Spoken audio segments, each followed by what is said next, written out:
Namaskar. Welcome to this session.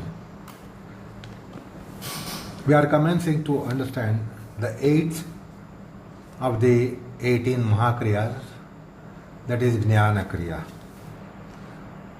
Yoga classically is understood to be a knowledge process and not activity process and fitness, which is the present notion about yoga.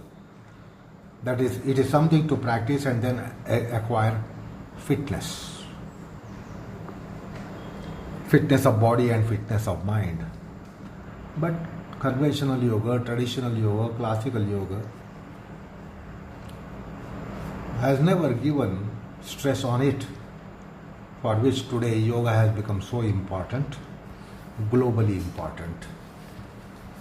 See, yoga classically is a knowledge process. It is knowledge about one's own embodiment. It is knowledge about going in search of realities about oneself, within oneself. And Patanjali makes that clear in the sutra, the 2.28. Jnana diptihi Viveka khyati, that the flame of knowledge grows to pinnacle point called Viveka khyati, and for that purpose it is not just knowledge by way of information. This adhyatmic knowledge depends upon purity of mind, purity of buddhi, purity of intelligence, purity of chitta. And therefore, the purificatory process comes for wisdom and knowledge process. That is quite explicit in Patanjali's Yoga Sutra. So, the Yogasanas have knowledge process.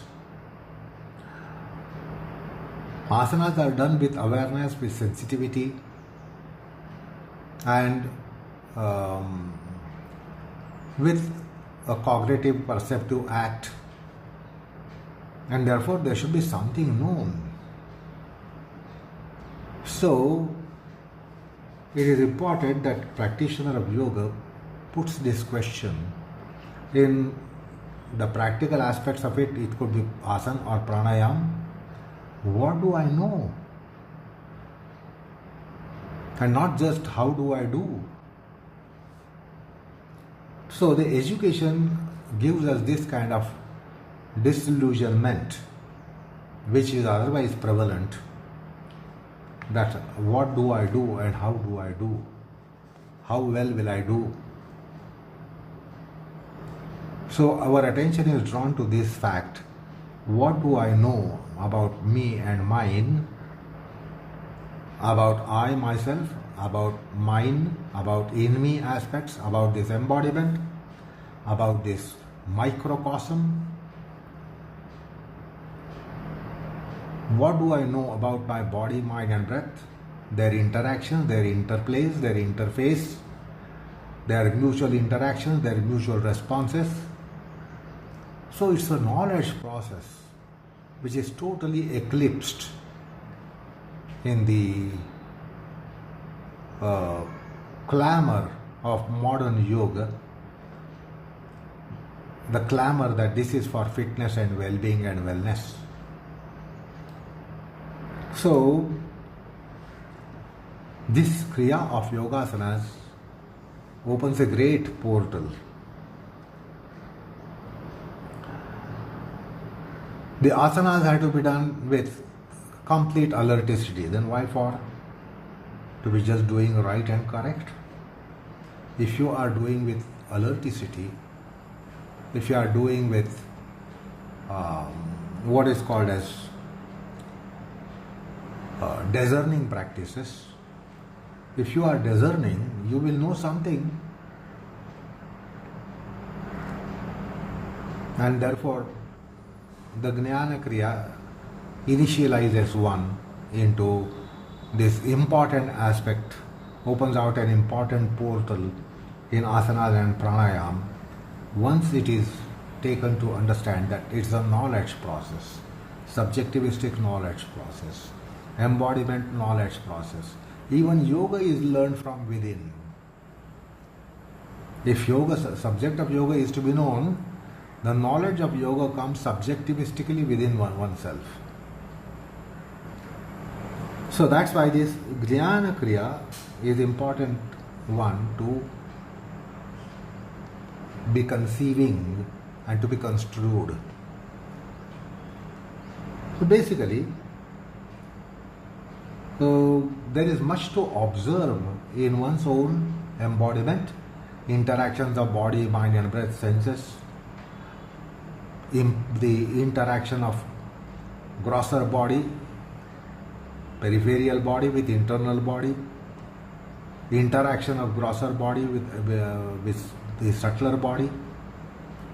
So there is a lot to observe, and observative act always opens out the eyes of knowledge and wisdom.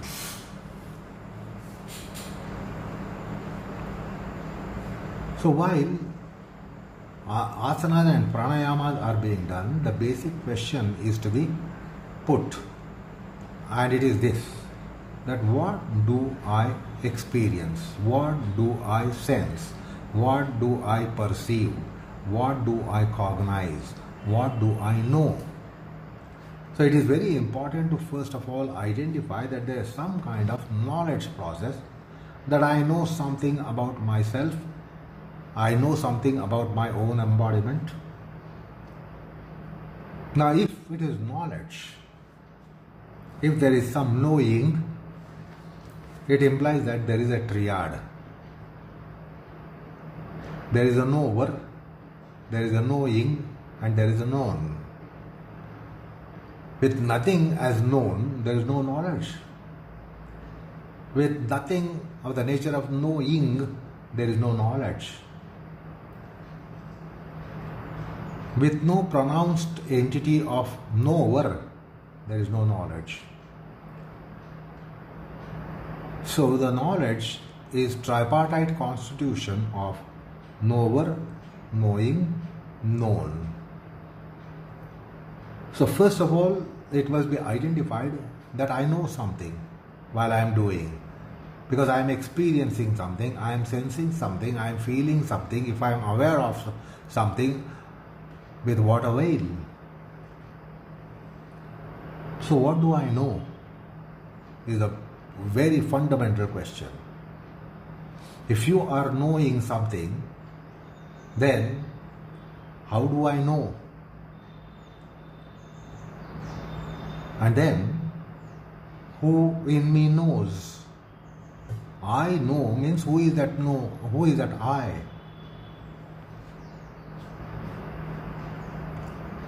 I am knowing means what is it that it is known? And if I am knowing something, what are the instruments through which I am knowing?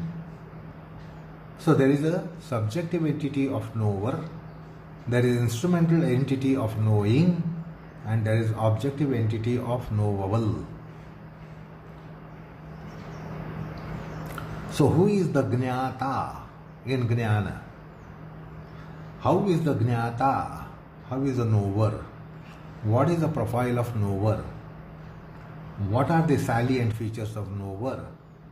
So we must identify that there is a knowledge process, and someone of myself itself is knowing, I am knowing it. So how am I as a knower? What is my profile as knower? What are my characteristics as knower? What are my attributes as knower? How is the knower? Who is the knower? What is being known? And through what is being known? So these are three fundamental questions which must be tackled. And this in yoga psychology is called Triputi. Triputi means the three dimensions of knowledge. They are namely Jnata, Jnana, Jneya.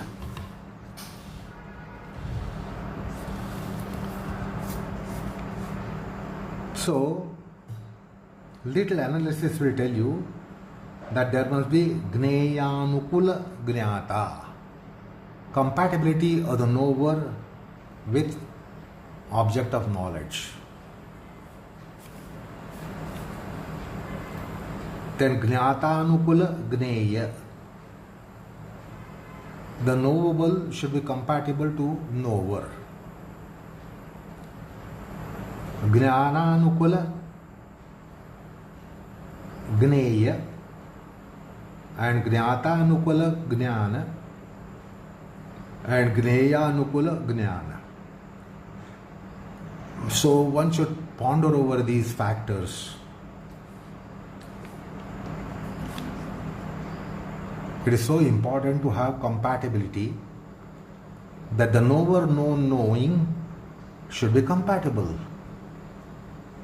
A mismatch anywhere in the three is not going to be proper knowledge process. It won't be trouble-free knowledge process. Because many times, due to knowledge, we are vexed and troubled. There are some knowledges by which we are vexed, troubled, harassed. Because the knowable is not suitable for us. Or sometimes the knowing process is not suitable. Knowing something in a wrong place, wrong way, also troubles us.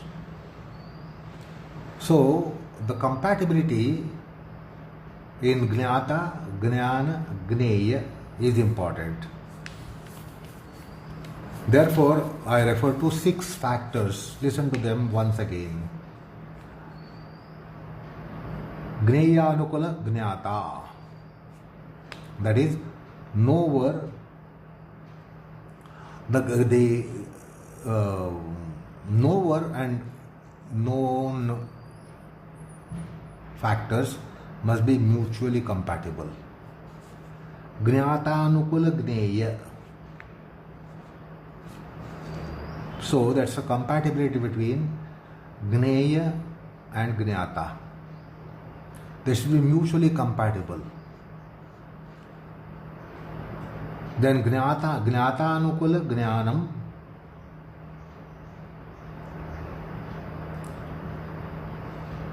and Jnananukula Jnata.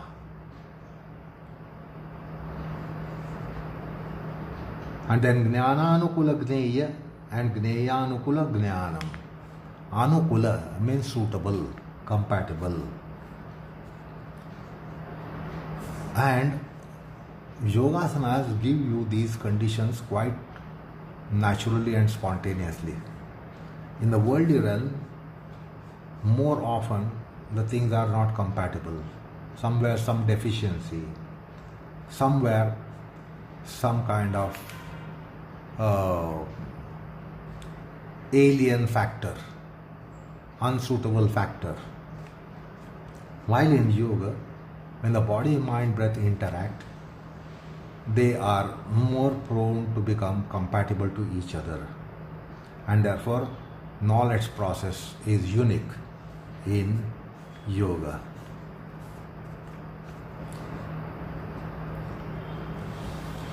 So once the 3 factors are identified, which are namely subjective entity of knower, objective entity of knowable, and instrumental entity of knowing, then in the Adhyatmic realm, they will interchange the roles by rotation. The Jnata, knower itself, can become object of knowledge, what you call a self-experience. So not only the pronoun I is knower, the pronoun I can become knowable. And that is the adhyatmic lakshana. That is the signature condition of spiritual practices, where the knower is made knowable. So sometimes we have to objectify in adhyatmic process the knower. Sometimes objectify the knowing in adhyatma. And not as it happens in worldly realm, that objective world is all the time knowable, subjective entity is all the time knower, and instrumental entity is all the time knowing. Whereas in yoga, the field is marvelously opened out for interchanging the roles. And by rotation, knowable will become knowing and known. Known will become knowing and knowable. Knowing will become knower and knowable. So one needs to ponder over this unique condition that one confronts in yoga, being adhyatmic sadhana. That is why it is called spiritual sadhana, which is insufficient, improper word in English.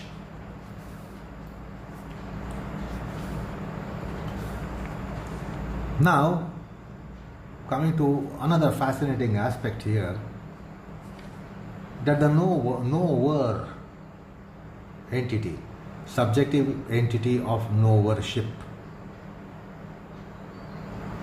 See how it will be taking different profiles. When the knowable is in the realm of body, when the knowable is in the realm of breath, and the knowable is in the realm of mind, it will come in different outfits. So the knower can be under the influence, ideally, of breath. So the pronoun I entity is shvasanadhishtita, shvasananvita, shvasanamulaka, shvasanatmaka. That's an ideal condition in yoga. Otherwise, the knower can be under influence of body, under the gravity of body. And that happens more often in worldly realm. We identify ourselves with the body. We identify ourselves with the mind. And that is why we mess up in the world and we are under the grip of Maya. But yoga has another dimension here, is to have influence of the breath and breathing on subjective entity. There is a great advantage because body and mind have delimitations. The body has caste, class, creed, race, genetic background, genealogical background, age, condition, gender.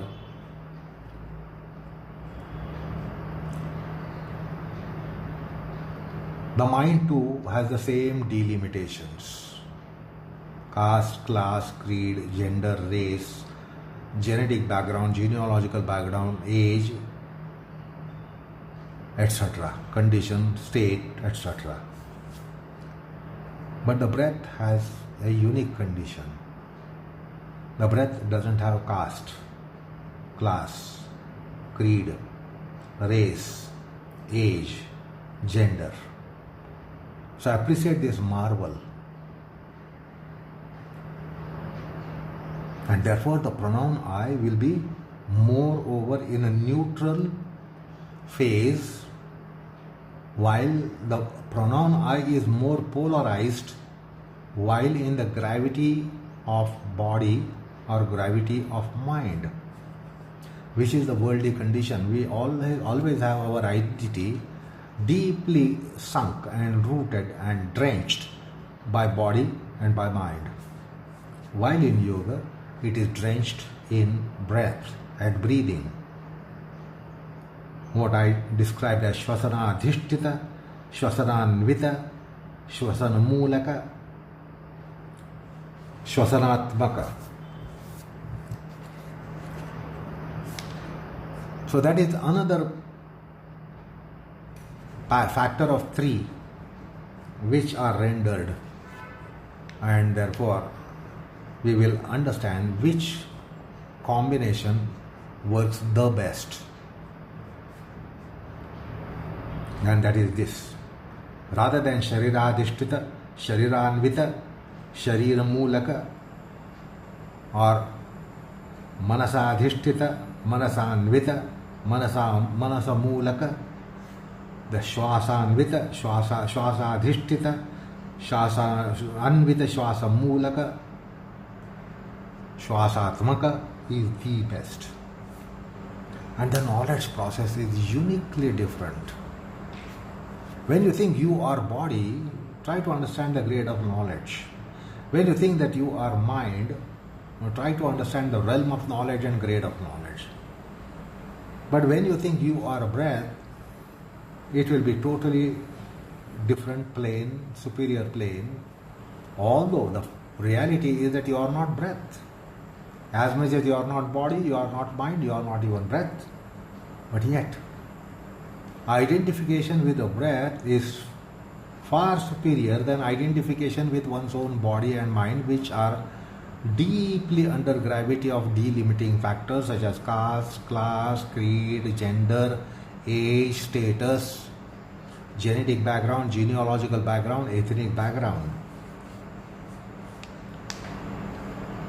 And then, when the realm of knowledge is in relation to or with reference to body, it is one grade of knowledge.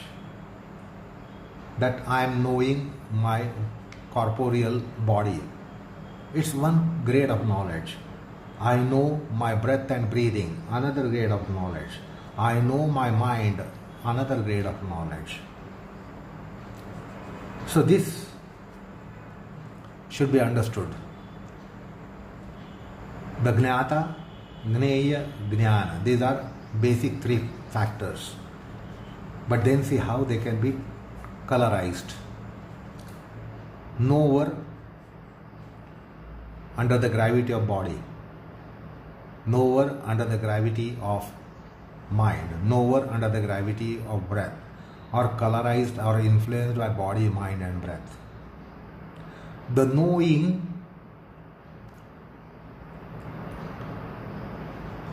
is in the realm of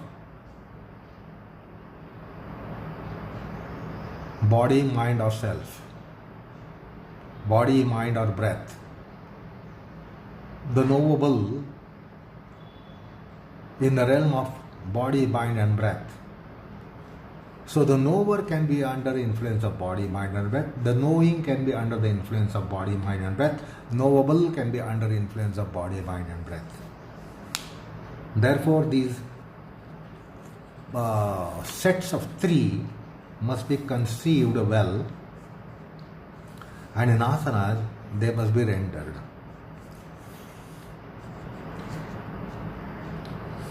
So that is brief, the Jnana Kriya.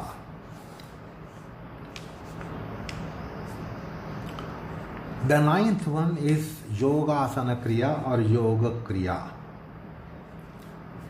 Basically, is also called Yoga Kriya.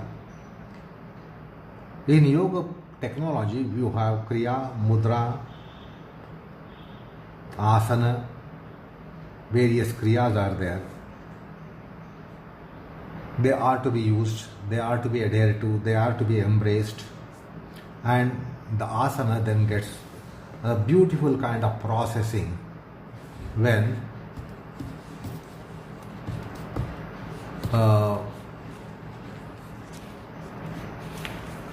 the seasoning takes place with various kriyas, various mudras. In the Patanjali's text, we are mentioned about the Yogasana Kriyas by way of sutras 2.46, 2.47, 2.48. So that gives some kind of idea about Yogasana Kriya. Anyway, the ninth one is Yoga Kriya, and the Yoga Kriya means there is use of Jnana Kriya, Jnana Mudra, Ashwini Mudra, Simha Mudra. As a matter of fact, every asana can become mudra.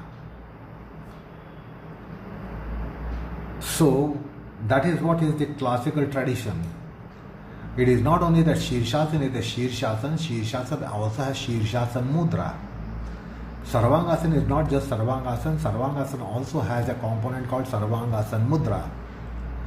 The Trikonasana is not merely an asana, but there is also Trikonasana Mudra. Every asana needs the touch of mudra dimension in it. How does this take place? It takes place by complete exhalation and retention with Uddiyana Mudra. So mudra has one meaning, it is called gesture. So it is important to take care of gesture in your asana. Facial gesture as well as mental gesture. Patanjali gives clue that the gesture should be sthira sukham asanam, prayatna shaithilya ananda samapattibhyam, and tato dvandva ambigataha. So he has given some clue to be having mudra in the sense of gesture, that you are steady and you are in a benevolent condition, that there is complete cessation of effort on account of completely absorbed within, and dvandva adabhigata, that you are free from duality. Imagine how would be the gesture of the face when somebody is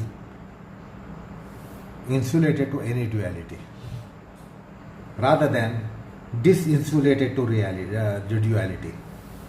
So dvandva anabhigati is insulated condition to all dualities. So how it would be a facial gesture and how it would be a mental gesture.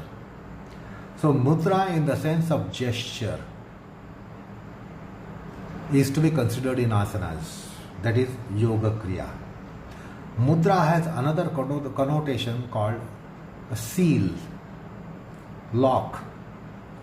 So there must be seal and lock. If the asana has to be maintained for a long time and also in a steady condition, then something has to be locked there. So the sorrow, anguish, anxiety, worry will not enter because it is locked. Or anything that might be inside of that nature will not come out because it is locked. So mudra in the sense of lock, mudra in the sense of seal is to be understood. And then there are so many kriyas such as Jnana Kriya. Then there is also somewhere Kapalbhati Kriya, Agnisar Kriya coming in asanas. Then mudra in the sense of seal and lock also has to be coming there. Mudra in the form of gesture, mudra in the form of seal. So asanas have several yoga kriyas which I have been repeatedly telling you about: variegated Uddiyana kriyas, Uddiyana mudras, Ashwini mudra, Simha mudra, mahamudra. So many asanas are portals for mudras, and each asana has a set of mudras. So they are to be identified. There are various kriyas such as exhalative kriya, inhalative kriya, retentive kriya. The kriyas are to be identified, mudras are to be identified. Except the bandhatraya, all those will come in asana. Because bandhatraya only come in pranayam. Bandhatrayas don't come in asanas. However, the mudras of the three, Mooladhara, Moola Bandha Mudra, Uddiyana Mudra, Jalandhar Mudra, can come in asanas. But Moola Bandha, Jalandhar Bandha, Uddiyana Bandha won't come in asanas. They only come in pranayam. However, their version of mudra can be coming in asanas. It should be given free entry, free encouragement, and should be sufficiently used. Then the asana is cultured and seasoned for it to become yogasana. So that is Yoga Kriya. And Patanjali also has given clue by way of sthira chitta, sthirata and sukhata of the chitta. Prayatna shaithilya due to ananta samapatti, absorption of the mind.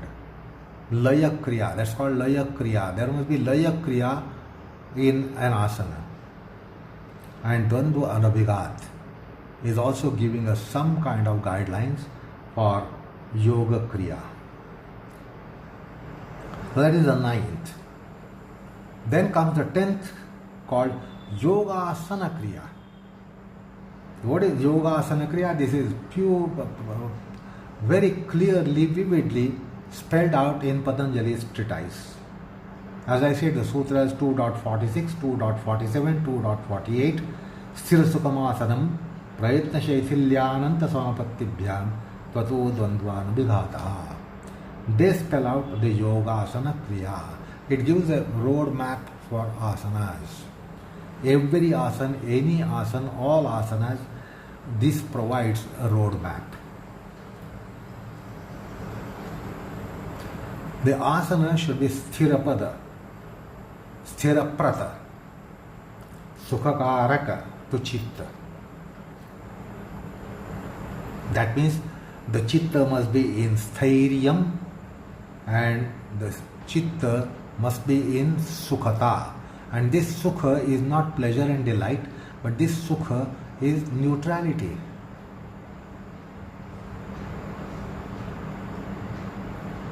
Because the wrong ideas have got spreaded in the world, saying that asana should be comfortable, it should be pleasurable, and if any asana is not pleasurable, then divorce with it, give that up. It is not pleasure. Sukha is not pleasure here. Sukha has several connotations. What is your pleasure in restaurant? What is your pleasure in a shrine? Is it not different? What is your pleasure in shopping mall? And what is your pleasure in a hermitage of a saint? The sukham in each place will be different.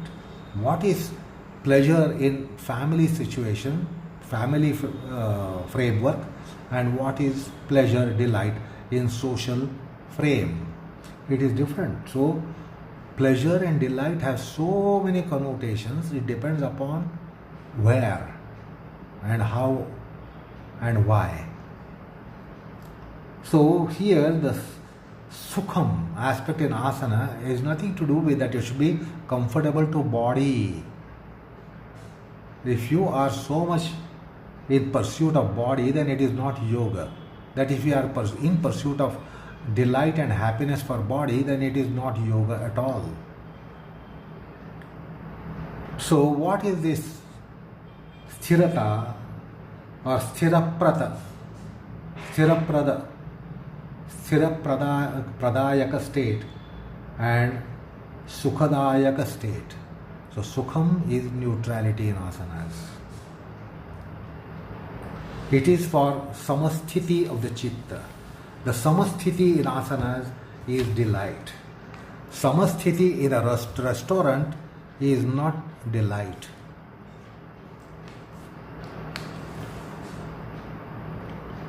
So that is how we have to understand the Yogasana Kriya. So in simple words, I can tell you that asana should not be photogenic posture. but it should be chittagenic process. Chitta must be in neutral state, in equilibrium, without oscillation, without indentations.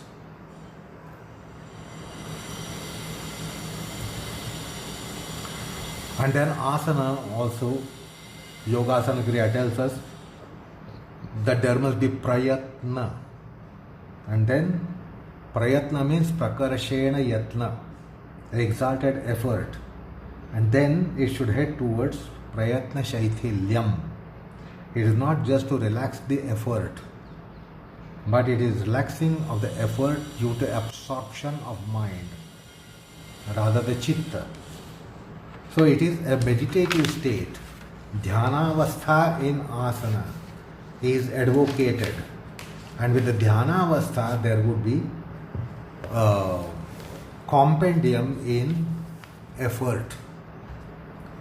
So the concept of Yogasana Kriya should be understood. Then Dvandva Anabhigat state of Chitta. So this gives us some kind of roadmap. So that is the Yogasana Kriya. That was the 10th of the Kriyas. Now comes the 11th of the Kriya, which is Karma Yoga Kriya. What is this Karma Yoga Kriya?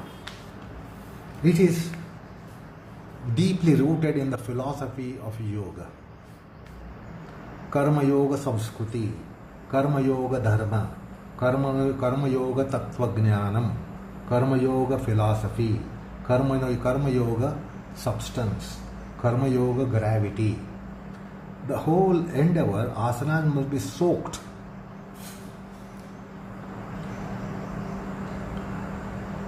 So what is this Karma Yoga? There should be no kartrutva bhimanam. That is the first principle in Karma Yoga. That there should not be kartrutva abhimanam. Abhiman in doership. There should be no phalabhisandhi. There should be no phalapeksha. You should not be having expectation of fruits. And you should not be doing expectantly for fruits. The fruits should not impel you in yoga.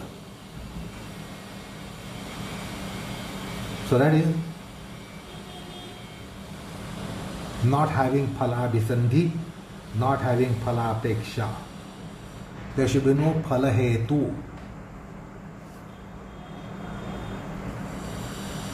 And this is best described in a verse of Bhagavad Gita, and it is paramount that one ponders over the purport and import of that verse in Bhagavad Gita, which is 2.28. What is the philosophy of it? What does it suggest? कर्मण्ये वाधिकारस्ते मा फलेषु कदाचन मा कर्म हेतु माते संगोस्त्व कर्मणि. It is called Chatussutri. There are 4 factors mentioned there. We have discussed this on earlier occasions, so I won't go into it. But I would suggest you to look into the verse of Bhagavad Gita and the 4 factors there. It is called Karma Yoga and it's Chatussutri. The 4 aspects of Karma Yoga. There should be Ishavasya Vritti, which is again a principle of Karma Yoga. Ishavasya Vritti is best described in Ishavasya Upanishad in its very opening hymn. Ishavasyam idam sarvam yat kincha jagatyab jagat Thyena tyaktena bhunjitha ma grudha kassasvidhanam. So this was also discussed on earlier occasions. I won't go into it. So Ishavasya Vritti is the Karma Yoga Vritti.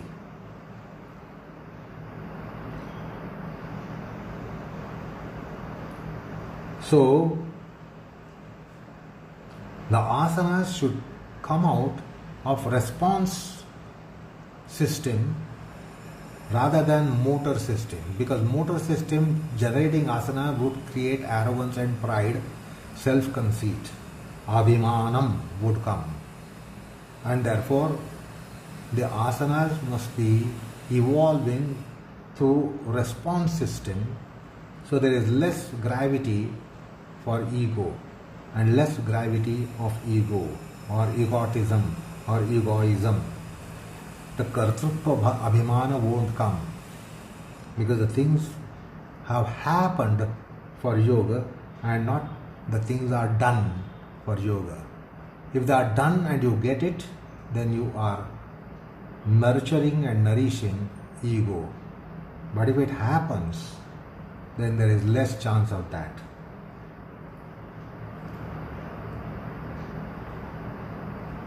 I have done asana, there is no yoga.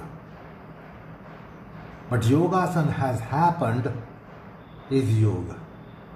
So understand this. I have done asana or I did asana, there is no yoga. But yogasana happened, there is greater amount of yoga in it. So the philosophy of karma yoga, where again Bhagavad Gita tells us, Naiva kinchin karomi. That is the dharana of a karma yogi. I do not do anything. The things are got done from me, through me. I am just an instrument, subservient to higher force. So asanas are gotten done from me, and not that I have done the asanas. Naiva kinchin karomi ityukto manyet tattvavit. That's a beautiful verse of Bhagavad Gita, which was again quoted often. So I request you to go into that verse of the 5th chapter. So that is the 11th Kriya called Karma Yoga Kriya. Now we will be going to the 12th Kriya, which is Jnana Yoga Kriya. But let us step into it in our next session. So enough for the time being. Namaskar all of you.